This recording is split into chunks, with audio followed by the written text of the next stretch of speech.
This is a scratch I've been wanting to itch for a while. I'll just jump straight in. I have a problem, a moral problem with the state, the government of the day, having the legal power to effectively force citizens, subjects, to fight in a war or be pressed into some kind of national service. That kind of relationship between government and people, where the powers that be can compel men and women to take up arms, to take life, is something I simply don't support. My home country, the UK, did away with national service 60 years ago. There are people who are nostalgic for it still, including many under the age of 60. Governments in Britain haven't been so keen on it for a while. From a military perspective, from a perspective of competence and efficiency, if you will, I guess the general wisdom would be that numbers are not everything when it comes to building a strong army.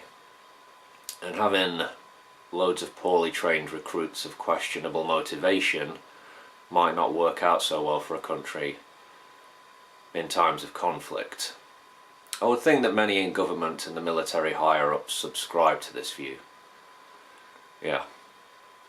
The idea of a large-scale citizens' army on the home front in the event of another world war, like a volunteer force, that's been suggested, and yeah, the reactionary tabloids eat that shit up naturally.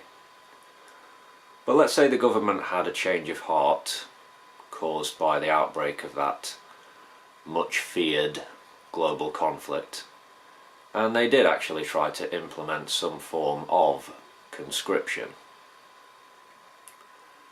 I'd say that just like in the Second World War, they'd have to leave Northern Ireland out of the equation for the obvious political reasons, and they'd just try to enforce the policy on the island of Great Britain. I'm pretty confident that you would see widespread resistance, not merely just a few pockets of it. Even with the usual people going around trying to whip up the old patriotic nationalist fervour, it would still meet with a massive pushback. Millions of people would just be saying fuck you to the state, basically. But even so, it'd still pull in quite a significant chunk of people into the army. How useful would they be? How long would they last if thrown in at the deep end? A much better strategy is surely to incentivise former servicemen and former servicewomen who are still of able body and mind to come back into the ranks. Well-trained professional soldiers and officers are worth way more than a cluster of conscripts, surely. The subject isn't in the news cycle right now, as far as I'm aware, but it does tend to come up. The last time it did, it was interesting to listen to both younger and middle-aged people on the right of the political spectrum give their views on why they would resist. And a lot of it boiled down to the view that the country wasn't a place worth fighting for or dying for. And a lot of them cited mass immigration and supposed cultural decline. And then you have people on the left, well, you know, large numbers of them would resist this policy also for a plethora of reasons. Britain, it just isn't the country it was in 1939. The state would not be able to galvanise the masses as it once could.